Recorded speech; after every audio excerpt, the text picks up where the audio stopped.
একজন কাফের আল্লাহর হাবিবের কাছে এসেছেন, মুসলমান হবেন, ইয়াং যুবক মানুষ, ঈমান আনয়ন করবেন। কিন্তু ওই যুবক ঈমান আনয়ন করবে, ঈমান আনয়ন করার সময় ওই ব্যক্তি যুদ্ধের সরঞ্জামে সজ্জিত হয়ে আল্লাহর হাবিবের কাছে যুদ্ধের ময়দানে এসে উপস্থিত হয়ে গেছে।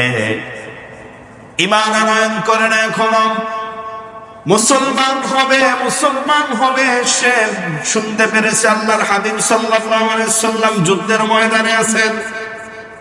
তাহলে ওই ব্যক্তি বুঝতে পেরেছে, আমি যদি যুদ্ধের ময়দানে ঈমান আনয়ন করি, ঈমান আনয়ন করার পর আমার সর্বপ্রথম আমার দায়িত্ব হলো যুদ্ধের ময়দানে জিহাদে অংশগ্রহণ করা। সুবহানাল্লাহ, ঠিক না? এটা ওই সাহাবী তখনও সাহাবী হন নাই, উনি বুঝতে পেরেছে যে আমি যেখানে ইসলাম ধর্ম গ্রহণ করতে যাচ্ছি, আল্লাহ রাসূল সাল্লাল্লাহু আলাইহি সাল্লামের হাতে হাত রেখে আমি ঈমান আনয়ন করব।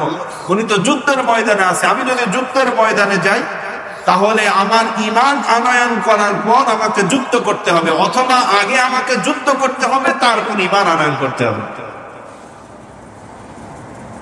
আল্লাহর হাবিব সাল্লাল্লাহু আলাইহি ওয়াসাল্লামের কাছে গিয়েছে রাজুলুন মুকান্নাউন বিল হাদিদ, লৌহ বর্ম করে অস্ত্রের শস্ত্রে সজ্জিত হয়ে, যুদ্ধের সাজে সজ্জিত হয়ে আল্লাহর হাবিবের কাছে গিয়ে বলে, ইয়া রাসূলুল্লাহ, আমি ঈমান আনয়ন করব নাকি জিহাদে অংশগ্রহণ করব? ইয়া রাসূলুল্লাহ, উকাতিলু ওয়া মুসলিমু, আমি কি আগে জিহাদে অংশগ্রহণ করব নাকি ঈমান আনয়ন করব? আল্লাহর হাবিব সাল্লাল্লাহু আলাইহি ওয়াসাল্লাম তার কথা শুনে তাকে বললেন, আসলিম, আগে ঈমান আনয়ন করো, সুম্মা কাতিল, অতঃপর তুমি জিহাদে অংশগ্রহণ করো।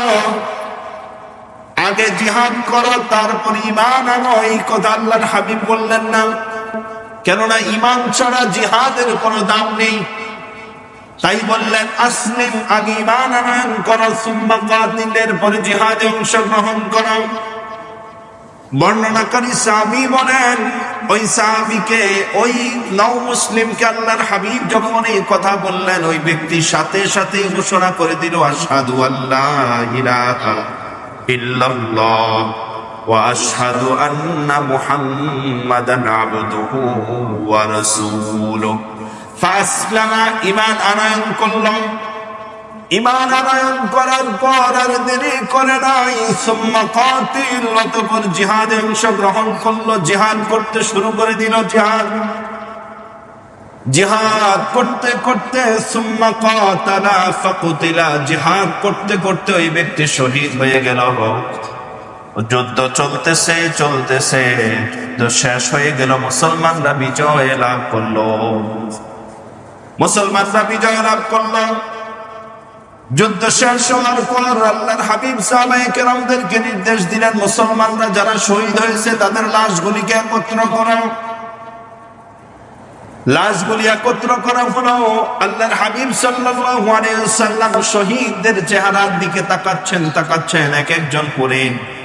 যখন তিনি দৃষ্টি পড়ল, ওই যে যুবক যুদ্ধের সময় শুরু করার আগে যে যুবকটা ইসলাম গ্রহণ করেছিল, তাকায় দেখেন তকবকে যুবক মাত্র কিছুক্ষণ আগে ঈমান আনয়ন করেছে, যুদ্ধের ময়দানে শহীদ হয়ে গেছে।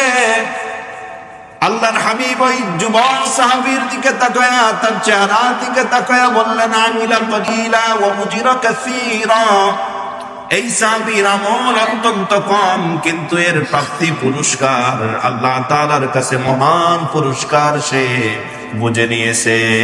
সুবহানাল্লাহ। এক ওয়াক্ত নামাজ পড়ে নাই, একটা রোজা রাখে নাই, হজের আমল করার কোন সুযোগ পায় নাই, অন্য কোন দান সদকা করার কোন আমল করার সুযোগ পায় নাই। ঈমান আনয়ন করেছে, যুদ্ধের ময়দানে ঝাঁপিয়ে পড়েছে, যুদ্ধ করতে করতে শহীদ হয়ে গেছে। আল্লাহর হাবিব বললেন, দাখালাল জান্নাহ, এই ব্যক্তি জান্নাতে প্রবেশ করে গেছে। তাহলে জিহাদ এমন একটি আমল যা আপনার এপারে দুনিয়া ও পারে জান্নাত। আপনি ঈমান আনয়ন করবেন, আল্লাহ তাআলার সাথে জিহাদের মাধ্যমে ব্যবসা করবেন। ব্যবসা যদি করেন, আপনি 1000% শিওর আপনি এই ব্যবসায় লাভবান হয়ে জান্নাতুল ফেরদাউসের মেহমান হয়ে যাবেন। সুবহানাল্লাহ।